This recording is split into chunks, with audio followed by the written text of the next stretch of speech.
Грибочки, грибочки, грибочки. Так, що ми маємо? Дивіться, який гарнюній.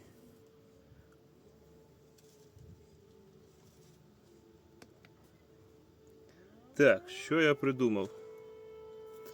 Для грибів треба температура 16-20 градусів.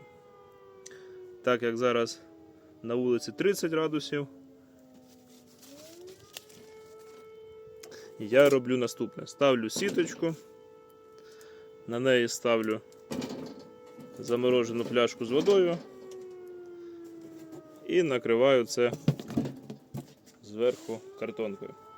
Такий собі міні-холодильник.